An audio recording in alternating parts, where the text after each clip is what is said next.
Hi, I'm Danielle Williams, AK.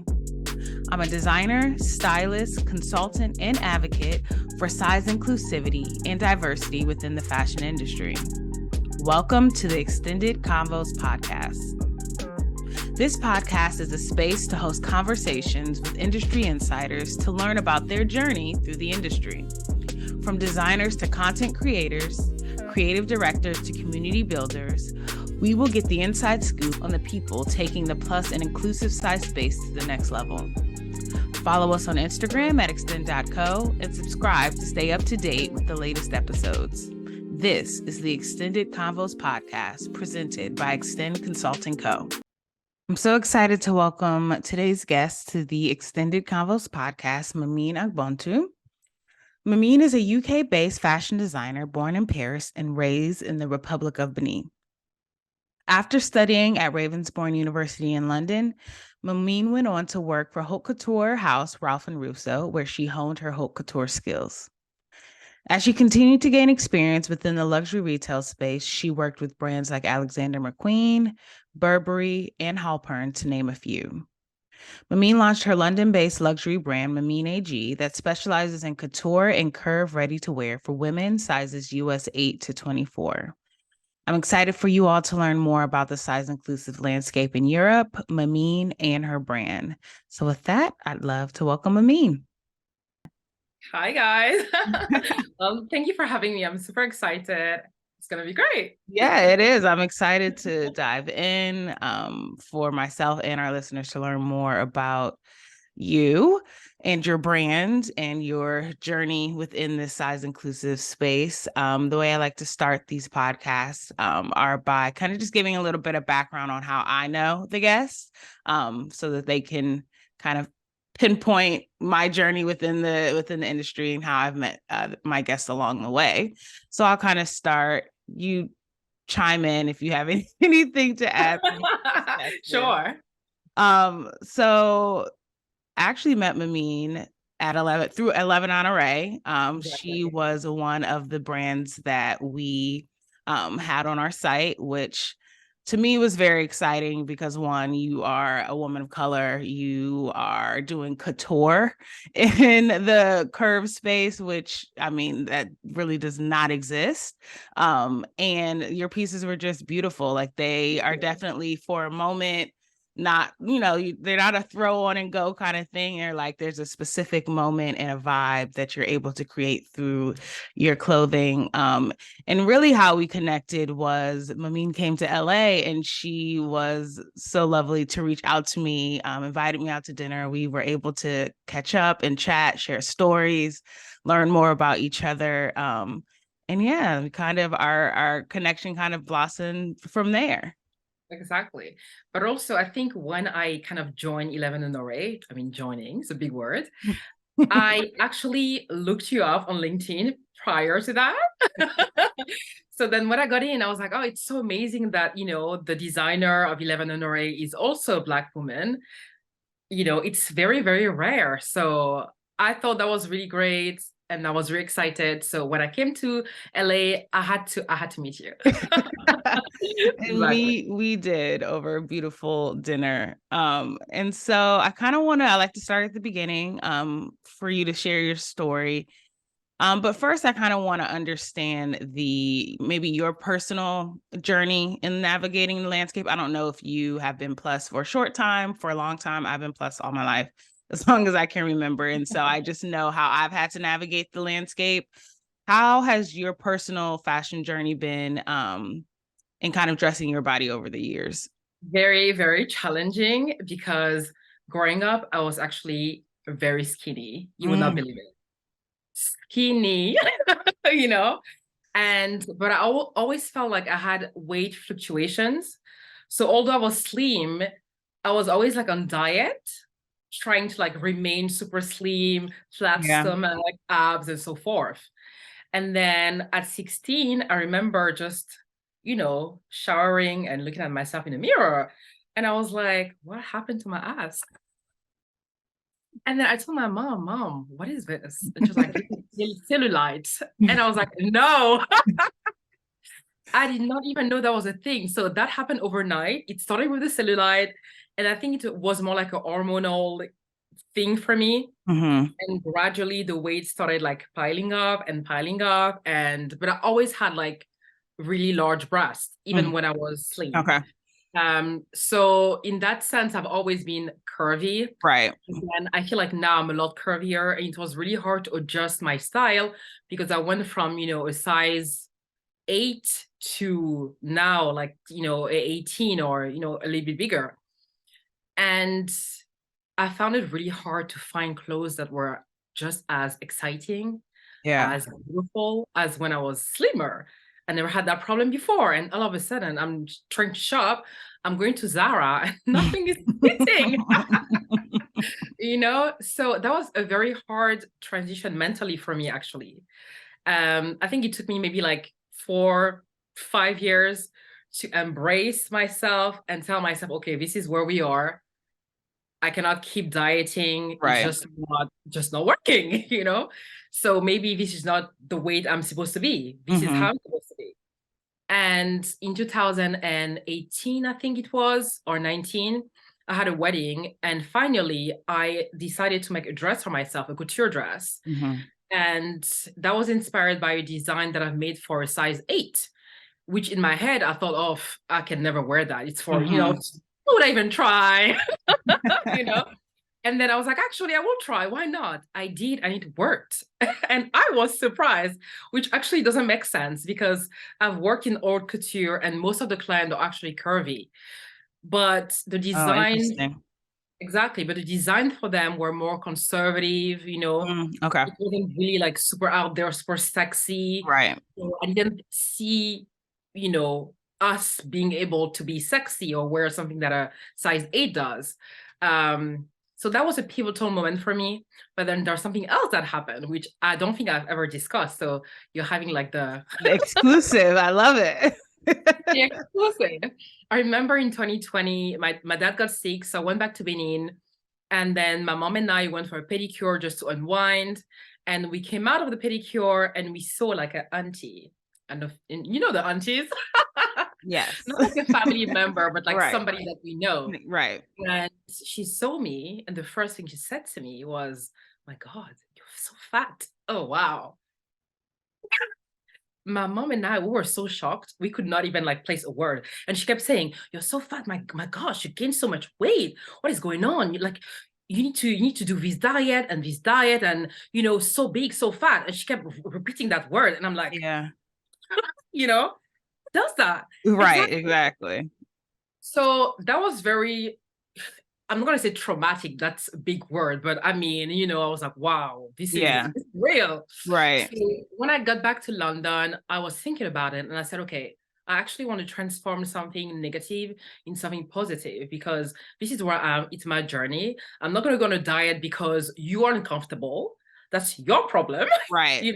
Right. But also, I feel like if I was able to dress the way a size 6 or size 8 is dressing, I don't think people will be making that many comments. Right. Because we can't dress properly, we don't look as good. But it's not because of the weight. To me, it's because of the way you're dressing. Right. So that's when I did the Rebellion collection, the first curve collection. I really developed a collection that was very basics. I wanted to work on the shapes, the cuts, and get something really beautiful, like a staple in your wardrobe, classics. And this is how everything started.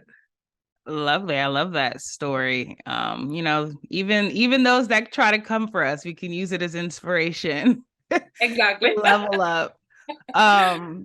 Can you give me an overview of, I'm obviously US based. Many of our listeners will likely be US based. And so our landscape of the plus size inclusive industry retail landscape has been pretty interesting over the last few years, but obviously I feel like it differs or may differ in Paris, in the UK.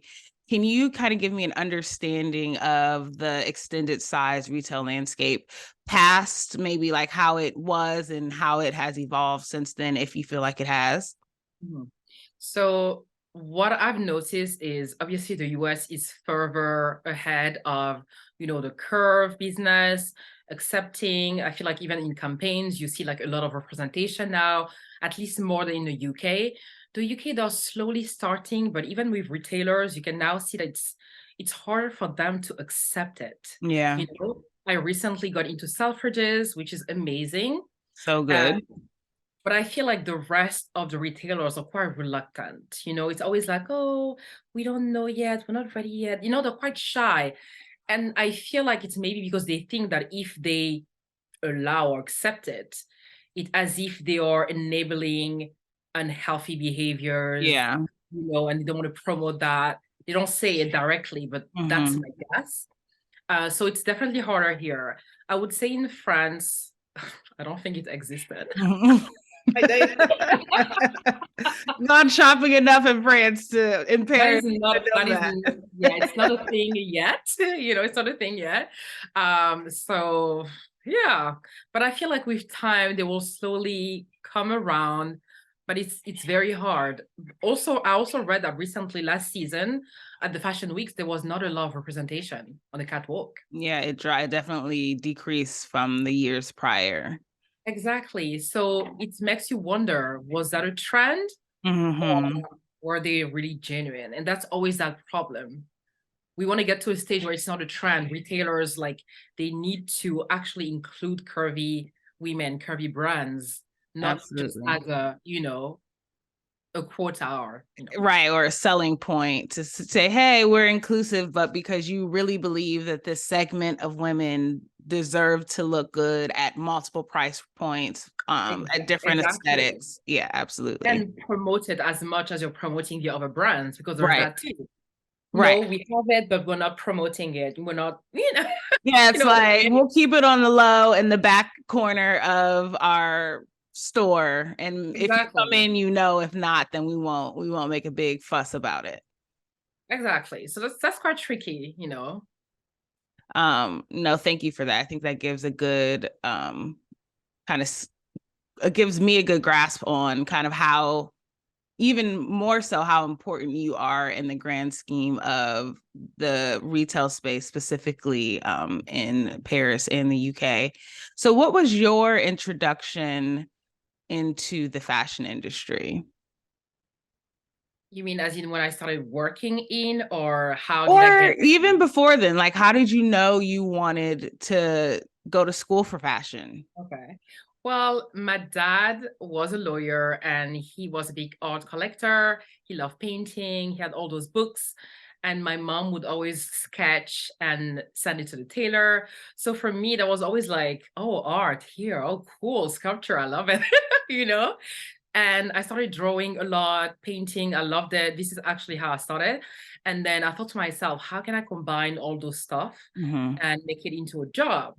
And then I started designing for my friends, and I was like, oh, okay, I like that. You know? Exactly. I can cut, I can make, you know, clothes, which is almost like a sculpture and so forth. And so my goal always was to have my brand. I've seen my parents being entrepreneurs. So for me, there's no other way. This is the only way, you know. And coming to London to study, again, my goal was always that, going to Ralph and Russo, I wanted to learn, you know, about the beautiful fabrics, the beautiful finishes before starting my own brand. So this is how it all started, really. Lovely. I love that. So then, as I kind of said it during introduction, after school, you went to work for Ralph and Russo, like you just said, and then you kind of continued that career within the luxury space at brands like Alexander McQueen, Burberry, Halpern. How was that experience being in those spaces, especially as a Black woman? A curvier Black woman? I can only imagine navigating that space. Can you share a little bit about that? Yeah, absolutely. So first, Ralph and Russo, when I graduated, I remember my tutor telling me, your work is very haute couture. And I was like, oh, okay, makes sense. Because initially, one of my tutor was always telling me, oh, you know, your dresses are very, very red carpety, very, you know. And I was like, I don't think that he understands. I don't think he gets it, you know. Yeah. Because London fashion is very out there, very, artsy. And I Yeah. feel like haute couture is very like Paris, it's very clean, Right. beautiful finishes and so forth. So maybe I won't say that I wasn't in the right space, but her telling me it's more haute couture, I was like, okay, that makes sense. And Ralph and Russo at the time was the only haute couture in London. So Okay. I got an internship there. And in my head, I was like, okay, this is how I'm going to get in. And then I'm going to get a job. As soon as I got in the building, wow, the dresses, the people, the fabric. I called my mom. I was like, this is it. This is where I need to be I and love nowhere it. else. Exactly. So when I started there, people were actually quite nice. Usually, yes, I'm always the only Black woman wherever I go, or one of the only ones. And being curvy for me, it never was a subject or a issue, I would say, in a workplace because of how I carry myself. I'm very confident. And again, I think if you're very confident and comfortable in your skin, people don't even have a problem with it. I mean, that's how I feel at least. And Ralph and Russo, so that happened. Then I moved to Halpern. Again, the only Black person, but the team was very nice, very amazing. So it's not like I felt like, oh, I'm the only Black person here, if that makes sense. Okay. But I Yeah. think in the back of your mind, you always feel like you need to work harder Right. and you cannot make any mistakes. It's not them saying it, but I think it's like something that is in our head. Absolutely. So everywhere I go, I'm always thinking, oh, I need to be the best. I need to do my job amazingly. I cannot let anybody say anything, Now And I am on the same page. exactly. And it's a good thing, but sometimes it's kind of exhausting as well because you're looking at some people and you're like, you're not working hard and your work is not good, by the way. Right. Exactly. But as soon as we do a little thing that is a little bit off, it's like, oh, you know what I mean? So that can be frustrating for sure. But this is why I feel like we need to create our own space, our own businesses, and just drive the conversation, drive everything, really. This is how I feel. Yeah, for sure. I think that is a familiar space that many Black women, I think, honestly, regardless of industry, we do tend to have to. And like you said, it's just kind of in us. Like we want to be successful. We want to perform. We don't. It already, and like you said, not outwardly does it feel like people are like I'm a target because I'm Black, or like people bring it up or even speak to it. But I think that's also kind of the thing, like nobody speaks to it, or even like in references that they might make to certain movies or cultural things. It's like, well, that doesn't, I don't connect to that because that's not a part of me or a part of my culture. Thank Um, you. I love so yeah, it gets really hard to like navigate. Like, I mean, I can tell you so many instances when they're like, oh, I want this to be like insert movie title here. And I'm like, I've never seen that movie. I didn't grow up on that movie. I cannot Thank you. relate to that movie. But I'll go do my research and try to find out as much as I can. But it's those little small things that I think people don't understand, being a person of color navigating a mostly white space. But I love that you just brought that up, that culture thing, because sometimes they would say, oh, have you seen this? Have you heard this song? And I'm like, no, I have not. I have not. So when I was a bit younger, I was really self-conscious because I was like, oh my God, I'm not cultured enough. Da, da, da. Yeah. Actually, it's not my culture. It's not my Right. problem. No, it can be very, I mean, and I've even when I worked in New York for a luxury designer, Brian Reyes at the time as an intern. And I mean not to small things, whether again references to movies, books, music, but even cuisine, like they would be like, we're ordering food. And not because I never wanted to try certain types of foods, but it was my parents, like my father's from like the South and in South Carolina, my mother's from DC. Like it just wasn't like, we didn't eat sushi growing up. Like, I'm sorry, like that just wasn't a part of what we did. But obviously I've come to grow and experience more culture. And I think that that's the positive in going into these spaces, is that you're exposed to things that maybe you wouldn't normally be exposed to, just staying in your own bubble. But yeah, there's some navigating to do as you go into those spaces. Absolutely. But like you said, you knew you wanted to kind of create your own space, which then led you to starting your brand, Mimine AG. Can you talk to me a little bit about what made you, like, what was the thing when you were like, okay, I'm going to take this seriously. I'm really going to dive deep into starting my own brand? So actually, when I was still at Ralph and Russo, I was planning to apply for Project Runway. Believe it or not, I was Okay. obsessed. Yeah. So I thought to myself, okay, I need to do like a mini collection so I can get like an updated portfolio and apply. So that's how the first collection, which actually wasn't curved, it was like just a standard size.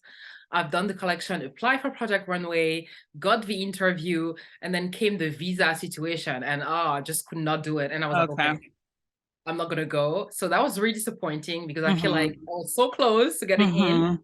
And after that first collection, the reaction were quite good. I made a second one and the third one, they were all standard. And it's really when COVID started that I sat down and I was like, okay, how do I transform this Mm-hmm. hobby at this point? Because I'm not making money Money yet off from of it. it. I'm not really Right. trying to actual business. And this is how, the whole curve things, everything just happened. And that was the best choice, I don't see myself going back doing standard size. What's the Okay. point? Doesn't make sense, Right. And how would you describe your brand to listeners? My brand is definitely for, sensual women or women that are trying to get this sensual side of them out. And like I said, curvy women, there's not a lot of choices on the market to start off with. Mm-hmm. And it's really hard for us to believe that, oh, this could fit me until you actually see it on Right. another curvy woman. I've done 2 shows in Milan now, and seeing the reaction of the models when they're Mm-hmm. wearing the pieces, it's the best feeling. Usually they look at it and they're like, oh no, I can never wear this, or, and then they're like, wow, it's actually too big for me. And it's like holding my boobs and Yeah. oh my God, you It know, fits. Right. and they just cannot believe it. And for me, it was also a good experience because seeing different sizes, my clothes on different bodies too, Right. and Right. all fits, then I'm like, okay, I'm 100% doing something right, Yep. and fantastic. Awesome. And so you just said you showed in Milan twice. So your spring summer 23 collection was entitled The Last Walk to the River. And you continued kind of the 2.0 version of that for your autumn winter 23 collection. Can you talk about where you drew your inspiration from for those collections? So basically, I was researching, sometimes just have topics that I enjoy. Mhm. And I started researching on the lack of water in some underdeveloped countries. And this is how it all came up. And I was like, oh my days, I need to make a collection about this. And also raise money to be able to like build some wells in Benin, in association with Les Hirondelles de l'Avenir. Basically, it's like a charity, and they've already built few wells in Benin, thanks to donation of companies and individual. So I was researching at women holding vases on their heads, going to fetch the water. And I think the common thing that I've noticed is even if they're in India or in Africa or anywhere else, they usually wear really like flowy garment to go and fetch the water for some reason. Mhm. And so I wanted the collection to be very flowy, very fluid. But you also have some structure pieces because this is just what the brand is about, Right. you know. And the funny thing is that when I started designing a few years ago, I was very much into very structured thing, very form fitted, which I still do, I still love. But after working at Halpern, I kind Mhm. of developed this drapey vibe and feeling. And I was like, okay, draping can be cool, Yeah. actually. It doesn't have to look like old and All the same, right? yeah, like old and heavy and Greeky, and you know what Right, I mean? exactly. Exactly. So then I started like playing, and now I feel like it's also part of my aesthetic, this, draping, wraps and stuff. So the next collection is definitely going to be a lot of drapes. Yeah. Well, I can't wait to see that. I'm sure it'll be beautiful. And so you could, just because you kind of touched on it, can you talk through a little bit about your design process and like your fitting process, like how you get to the runway? Okay, yeah, sure. Like I said, I usually pick a topic that is close to my heart. It could be, about a insect or culture, or, a certain topic like the water situation. It just really depends how I feel. And from that, I start researching. Or sometimes it's more like a fabric that is talking to me, and the fabric is telling me, oh, flowy, and and I'm going to start researching stuff around that. So I usually take a month to do all my research, and then another month for sketching. I usually sketch around like 200 sketches, rough Wow. sketches, Okay. and then I sketch until I find the shape that speaks to me, Yeah. basically. And then usually there's like one or two out of the 200. I'm like, okay, this is it. And then I take those two shapes and I start sketching around those shapes.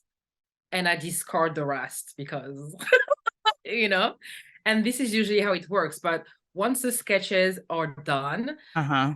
the collection always evolves because I start draping, pattern cutting, and then I'm like, ooh, This works. That works. Yeah. Yeah. and then I get super excited and the whole thing changes, but in a good way. And honestly, that's just how it works. And then we start twirling, and then after refitting, I change stuff again, and then comes to the final. And in terms of fit, so the first collection, like I said, I really made sure to develop really strong base Mhm. patterns, Right. things that I know are fitting perfectly. I took the time. So now it's a bit easier because I already have those, templates that I can Right. use and adjust. And we have curvy models that come for fittings. So Okay. everything is really like tailored to the millimeter, and yeah. Awesome. That is a long process, but I think you can see how taking your time and kind of allowing it to develop organically Very results in important. something that feels real, feels authentic, fits beautifully, tells a story, which I think is the hallmark of any great designer. And so as you reflect back on the past couple of years of building your brand, or even just navigating the industry, especially in the luxury haute couture space, what has been one of the biggest challenges you've encountered? Being Black. Let's start there. Yeah. I was talking to a friend. I was telling her it's not to be, a hater or anything like that, but I do feel like if I was white and blonde, I feel like my brand would have already been way further than it is now. Yeah. Um, but it's okay, Mhm. I'm still doing my thing. I'm pushing, and doors opening slowly but very surely. And I forgot your question. Just your biggest challenge. You said one of them Oh, was being Black. yeah, so that I think funding also is a big problem for Yeah. sure. When you're starting, I started with my savings and stuff. Now I'm selling, which is great, but I feel like to move on to the next stage, I need to raise money and I need to find investment. So this is what I'm working on. And I think for a lot of brands, this is like a huge, huge, huge problem. Yeah. Um, Even when you see a lot of big brands that are shutting down, Hmm. it's a bit scary and it makes you wonder, ooh, Right. Yeah. what is the actual, solution or, equation to make this work in a long run? Um, so yeah, that's the challenge too. I think that's a very real challenge that in all of the conversations I've been having with brand owners, that the funding is real. And even as I've worked with other people to think about starting their own brand or start their own brand, it's like, okay, This is an investment. It's a large investment, many times big chunks at a time that have to be paid out to pattern makers, seamstress, fabric mills, like it, Traders. yes, tag people. Like there is like the list is very long to develop a garment. Like there's just so many components. And so I do think that that is one of the hardest the biggest challenges that a lot of brands face. I talked to another guest not too long ago, and they were just telling me about the route that they took, just doing grants or applying for accelerators on the US side. And that has been a big help to them, more than they probably even intended for it to be, but it has been a resource that they have used as they've built their brand. And so you talked about the challenges. What over the years have been some of your biggest wins, like the moments when you've been the most proud of yourself? I think, wow, I think getting into 11 in array first, because prior to that, you know, a lot of things were happening at the back, and I was like, okay, this is not going to happen because of all those negative things happening. And then that happened. So I was like, okay, we're getting somewhere. And that was in the middle of COVID as well. So everything was super hard, harder than ever. First win, then I applied for a accelerator here in London, and I got in. I don't know if you know about the Somerset House. Oh, yeah. I've heard it. Exactly. Yeah. So exactly. So there's this thing called Black Business Incubator, and they are in association with the Somerset House. So I got in, and they were giving you free space for a year, which was amazing, Yes. And then last year, I went to New York to pitch my business at the DVF flagship store. That was great too. And I actually met Taylor. Yes. Yes. Yeah, exactly. Yeah, I mean, it's such a small word, right? No, I just talked to her yesterday. That's funny. Yeah. Oh my God. She's doing so well, honestly. Yeah. So that was great because I thought, okay, I'm among those amazing women that are doing great things. I didn't win, but it was so inspiring that, that was all worth it. And then, of course, Selfridges. I think that's definitely on top of. That is definitely a win. I mean, Exactly. Selfridges is just a space. Anytime I'm in London, we're like, okay, gotta go to Selfridges. Just the way that they curate their store, the styling, the vibe, like it's an amazing space to be in. Yeah. Just amazing. So, I never thought this would happen so early in my career. That was always a dream, and then it happened, and I still cannot really believe it. I'm there, but I'm like, oh, am I there?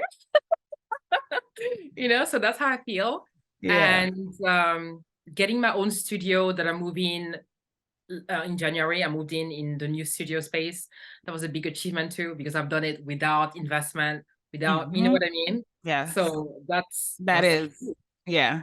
exactly. You go. So steadily climbing the ladder, and yeah. I love it. Those are all really great things to be proud of, as you should be. Because in any brand, small business trying to build, those are benchmarks that you definitely want to be able to get to. And there's things that kind of help motivate you to keep pushing. Like, although it's hard, although I don't know how we're going to get through this month, but we're going to keep pushing because we know that the next win is on the horizon.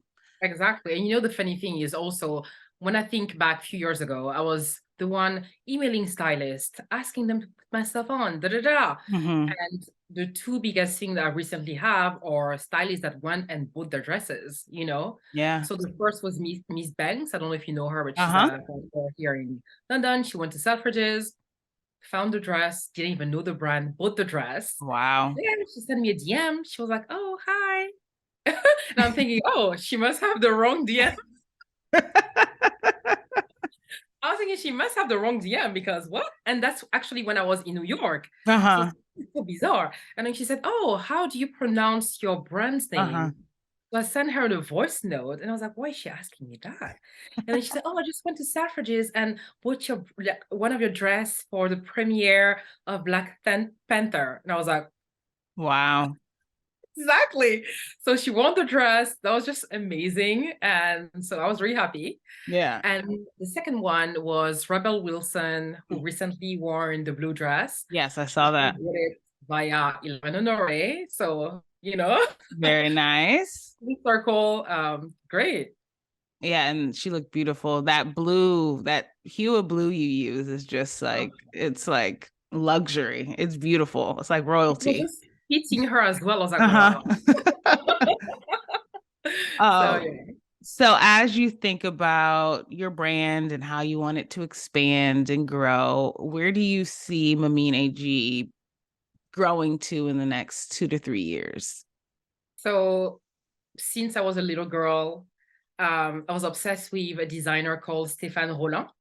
He's a haute couture designer in Paris.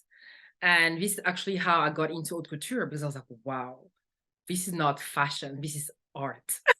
you know? And I Yeah. was like, this is what I want to do. This is what I want to do. Uh-huh. So my goal has always been to show at the Haute Couture Week in Paris Mm-hmm.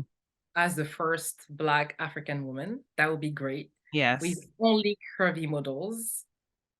So that's my dream. That's Okay. what I would love for 2025. Okay. And this will happen. Claim So it. yeah. It will. So that's the ultimate goal. But of Mm-hmm. course, I want to open stores. I would like to have more retailers, Mm-hmm. work on the direct consumer experience as well. Because I feel like having a store where curvy women can come Right. and feel seen and get the service that, other women get, Right. necessity. Yeah. So Especially for the product in which you provide, which is just amazing, glorious, beautiful clothing. thank It's like you. you want the service, the experience to go along with that. Like Exactly. any other brand out there doing what Exactly. you do. That's awesome. Exactly. I love it. I am hoping and praying all of that happens for you. Thank you. But I'm sure it will with the tenacity you have, with the vision you have, with the skill set you have. I know it'll all come Thank your you. way. So the ultimate goal of this podcast, like I stated before, is to shine a light on people in the industry that I've come to know, but to also support them along their journeys. So please tell our listeners how they can support you and your brand, your website, your Instagram, share all of that good stuff. I think I would like to start with the people that are watching that are not necessarily curvy, Mm-hmm. whether it's women or men, be more tolerant, you know, because sometimes people are curvy because they have health issues. You just never really know what it is. So just judging people and say, oh, you should, go to diet or run or eat less, just not making sense. But also, even if you're curvy and you're eating too much, it's nobody's business. Those women still deserve to be dressed properly. They still deserve to have the choice throughout the journey. So first thing I want to say. And then how to support the brand. I think, follow on Instagram, talk about it, recommend. And if you have the coins, buy. Go ahead and do that too. And it is Exactly. available at your site. Yeah, 11 in Array and Okay. Selfridges. Perfect. Perfect. Well, this has been a great conversation Thank with you. you. Thank you so much for agreeing to be on the Xtnded Convos podcast. And like I said, I am going to cheer you on, support you however I can. And I'm just excited to see where you and your brand, how it continues to grow, because I know it will. Thank you so much for having me. And I'm excited to see what you are going to be doing too. And when you come to London, let me know. I absolutely will. Well, thank you so much, Mimine, and until next time. Bye. Bye.